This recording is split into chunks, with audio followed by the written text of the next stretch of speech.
ঘটনাটো মানে আমি কালি সন্ধিয়া 5টা-6টা বজাত ইয়াত আহি পালোঁ ধূপগুৰিৰ পৰা লগ কৰি।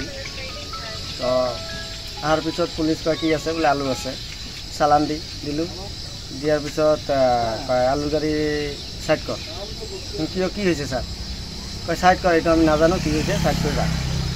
তো চাইড কৰি আছোঁ, এতিয়া দুটাকৈ বহুত গাড়ী আহি আহিল।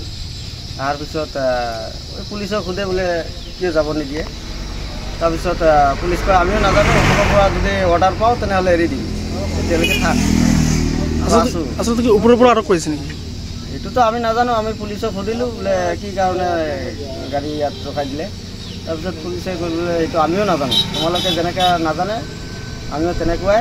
তো ওপৰৰ পৰা যদি আমাক অৰ্ডাৰ দিয়ে এৰিবলৈ, তেতিয়াহ'লে এৰি দিম।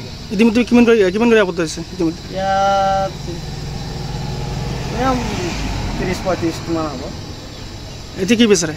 এতিয়া আমি বিচাৰোঁ, এইটোতো আমি আগৰ পৰা নাজানো যে আলু বন্ধ কৰি দিছে আছামত বা। এতিয়া আমি বিচাৰোঁ কি এতিয়া যিবিলাক গাড়ী লোড হৈছে বা আমি যিবিলাক গাড়ী ৰাস্তাত আছোঁ, এইবিলাক গাড়ী আমাক এৰি দিব লাগে। অসম চৰকাৰক কিবা আহ্বান জনাব নেকি? অসম চৰকাৰক কম আৰু এইটোৱে কম কি আমাক মানে হাৰাশাস্তি কৰিব নালাগে, কাৰণ আমি ড্ৰাইভাৰ, আমি মজদুৰি কৰি খাওঁ।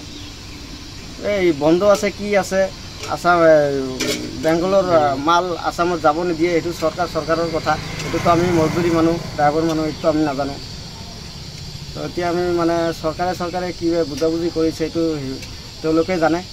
এতিয়া আমি মানে হেৰেছমেণ্ট পাই আছোঁ ৰাস্তাত। খবৰ মানে এনি লাইভ 24x7 আৰু এনি লাইভ ডিজিটেল। যিকোনো খবৰৰ বাবে যোগাযোগ কৰক 9387734920 আমাৰ এই নম্বৰত।